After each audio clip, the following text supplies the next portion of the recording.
para audiens yang telah hadir. Langsung saja kita menuju ke acara ini, ialah paparan kepada Ibu Dr. Hewan Dwi Ermawati Fatimah. Kepadanya kami persilakan. Terima kasih Mbak Moderator. Yang kami hormati Ibu Arimawati SPPMSI selaku mentor. Yang kami hormati Bapak Ibu yang hadir dalam presentasi ini. Assalamualaikum warahmatullahi wabarakatuh. Saya akan mempresentasikan 9 hasil laporan orientasi pengenalan nilai dan etika pada instansi bagi P3K di Dinas Ketahanan Pangan dan Pertanian Pemerintah Kota Surakarta. Saya mengambil judul pemanfaatan pestisida nabati yang ramah lingkungan di kelompok tani Kecamatan Jebres.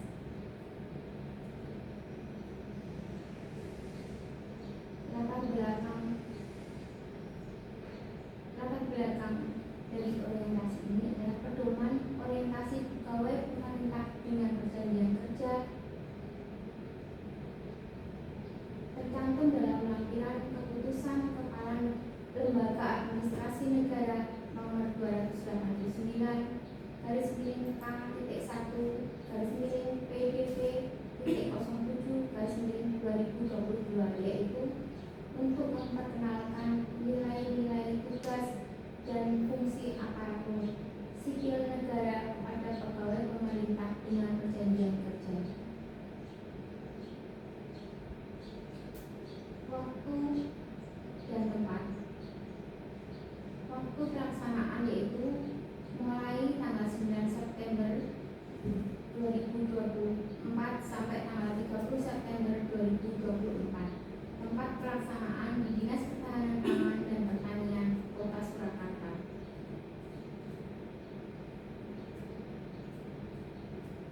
Nilai dan etika pada pemerintah Kota Surakarta. Visi Kota Surakarta yaitu Kota Surakarta sebagai kota budaya yang modern, tangguh, gesit, kreatif, dan sejahtera. Sedangkan misi Kota Surakarta yang pertama adalah meningkatkan kualitas kesehatan masyarakat yang berkelanjutan, yaitu Surakarta Sehat. Yang kedua, meningkatkan kualitas dan daya saing pemuda dan masyarakat umum di bidang pendidikan, ekonomi, seni budaya, dan olahraga, yaitu Surakarta Kreatif Unggul. Yang ketiga, mewujudkan tata ruang dan infrastruktur kota yang mendukung kemajuan kebudayaan dan pariwisata berkelanjutan. Yang keempat, memperkuat pertumbuhan ekonomi yang adaptif dan berkelanjutan, yaitu Surakarta Kreatif Makmur. Yang kelima, mengembangkan tata kelola pemerintahan dan pelayanan publik yang gesit dan kolaboratif berlandaskan semangat gotong royong. Yang keenam, mewujudkan kemakmuran dan kesejahteraan bersama warga kota yang berkeadilan dan inklusif, yaitu Surakarta Sejahtera. Sedangkan yang ketujuh, mewujudkan daerah yang kondusif dan kerukunan antar umat beragama dalam tata kehidupan bermasyarakat yang saling menghormati, yaitu Surakarta Tangguh.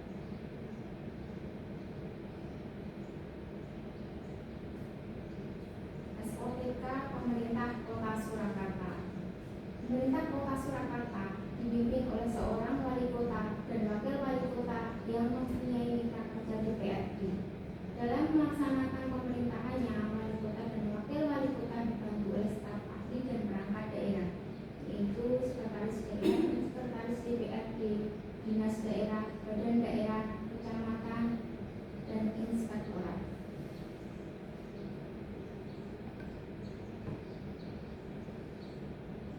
Manajemen P3K. Manajemen P3K meliputi penetapan kebutuhan, pengadaan, penilaian kinerja, penggajian dan tunjangan, pengembangan kompetensi, pemberian penghargaan, disiplin, pemutusan hubungan, perjanjian kerja, dan perlindungan.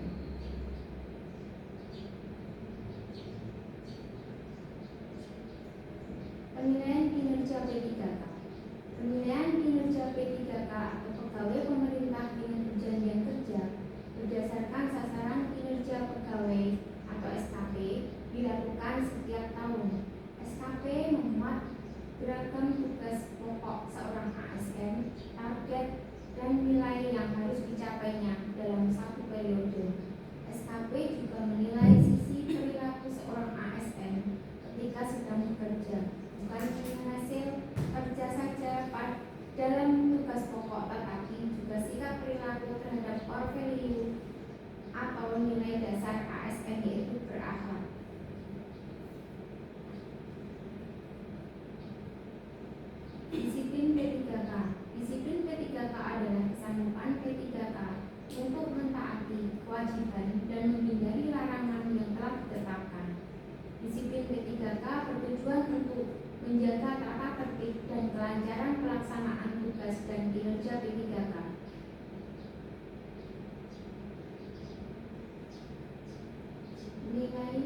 dan Etika Organisasi.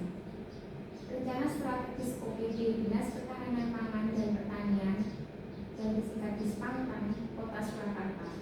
Dispangpan mempunyai tugas menyelenggarakan pemerintahan di urusan pangan, urusan pertanian, peternakan dan veteriner, dan urusan kelautan perikanan. Visi Dispangpan sama dengan pemerintah Kota Surakarta, yaitu mewujudkan Surakarta sebagai kota budaya yang modern, tangguh, gesit, kreatif, dan sejahtera.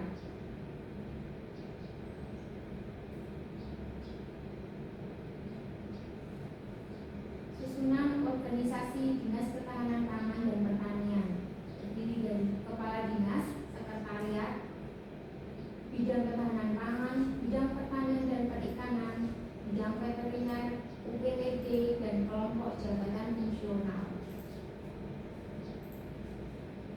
OPK, OPD Dinas Ketahanan Pangan dan Pertanian. Tugas pokok dan fungsi P3K di OPD. Secara umum, tugas dan kewajiban P3K sama dengan PNS, yaitu seperti yang tertera pada Undang-Undang Nomor 5 Tahun 2014. Pegawai ASN bertugas untuk 1. Melaksanakan kebijakan publik yang dibuat oleh pejabat pembina kepegawaian sesuai dengan ketentuan peraturan perundang-undangan. Yang kedua, memberikan pelayanan publik yang profesional dan berkualitas. Yang ketiga, mempererat persatuan dan kesatuan Negara Kesatuan Republik Indonesia. Tugas pokok penyuluh pertanian. Tugas pokok dan fungsi P3K penyuluh pertanian didasarkan pada Permen PAN-RB Nomor 35 Tahun 2020, yaitu melaksanakan kegiatan penyuluhan, evaluasi, dan pengembangan metode penyuluhan pertanian. Pengembangan profesi penyuluh pertanian meliputi identifikasi potensi wilayah, memandu penyusunan rencana usaha petani, penyusunan program perlindungan pertanian, penyusunan rencana kerja tahunan penyuluh pertanian.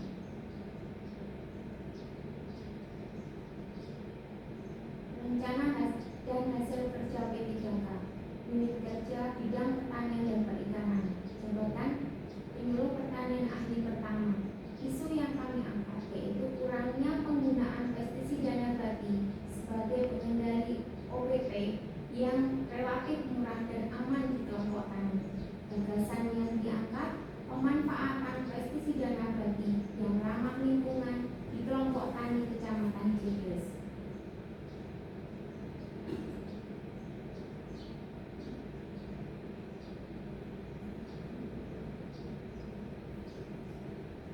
Identifikasi isu organisme pengganggu tanaman atau OPT merupakan salah satu masalah yang sering dihadapi kelompok tani. Salah satunya kelompok wanita tani bulan berseri di Kecamatan Jebres. Di kebun demplot kelompok wanita tani bulan berseri terdapat beberapa tanaman yang terserang hama seperti kutu daun, kutu kebul, ulat, dan kumbang. Selama ini pengendalian OPT tersebut selalu menggunakan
atau tempat kosong. Setelah itu didiamkan selama 24 jam. Setelah didiamkan selama 24 jam, kemudian ditambah dengan cairan pencuci piring 1 sendok makan, diaduk kemudian disaring. Setelah itu ditambah dengan air 500 mg juga, 500 ml. Kemudian pestisida nabati siap untuk diaplikasikan.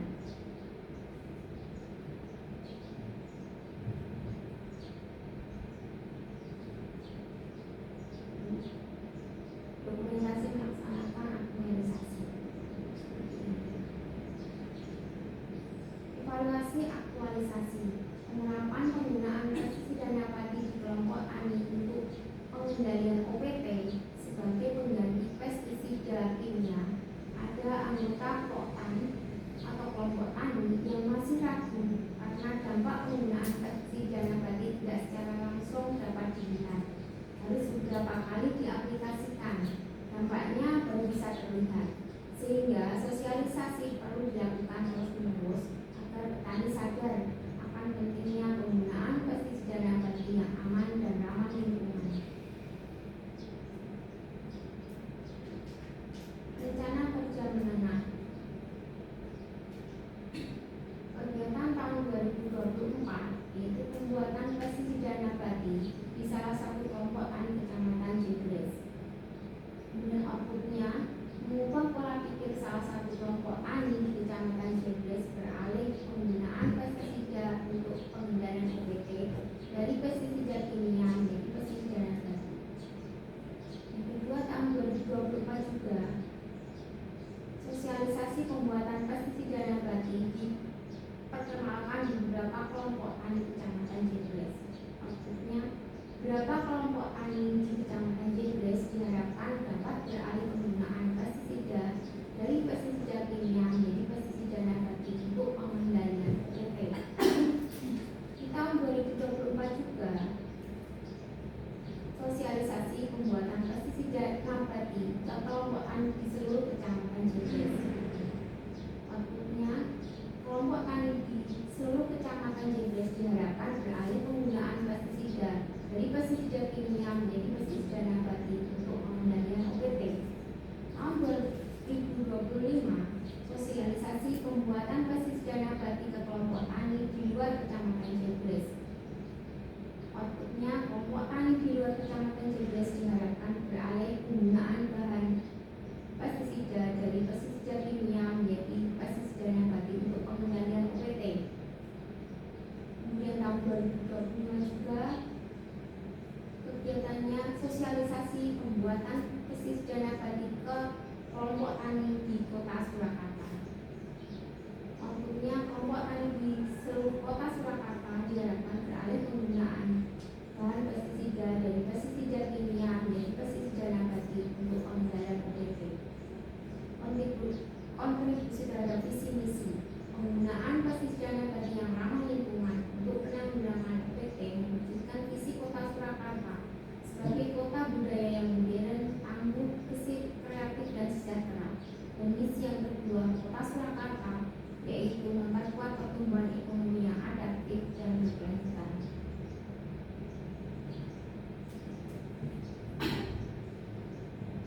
Kesimpulan, penggunaan pestisida nabati sangat diperlukan untuk pengendalian OPT daripada penggunaan pestisida kimia karena akan berdampak yang lebih baik pada lingkungan maupun kesehatan manusia yang mengkonsumsi tanaman tersebut. Yang kedua, dalam melaksanakan tugas dan kewajiban sebagai ASN, P3K harus meningkatkan pengetahuan, keterampilan, sikap, dan perilaku sesuai nilai-nilai dasar ASN, antara lain berakhlak,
instansi pemerintah.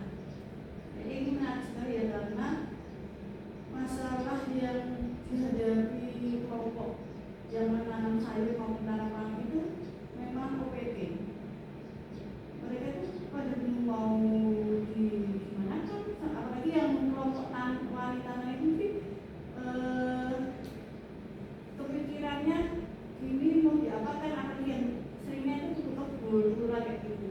Kalau yang di tanaman pangan itu kita sudah bekerja sama dengan OPT yang dari lab pengendali OPT yang ada di Palu, itu milik provinsi.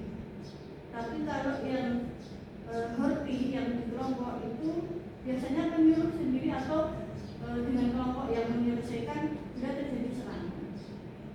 Padahal penggunaan pestisida batik ini sangat bagus ya, bisa mengurangi penggunaan pestisida kimia. Tetapi kita tidak mudah atau tidak gampang yang mengubah pola pikir masyarakat, karena biasanya pakai pestisida kimia cepat disemprot sekali atau 2 kali sudah cepat langsung mati. Tapi kalau penggunaan pestisida nabati memang membutuhkan waktu, enggak sekali semprot langsung mati lah. Biasanya manusia atau masyarakat itu pengennya cepat. Nah, inilah tugas atau PR penyuluh atau dinas kita untuk mengubah pola pikir dari masyarakat.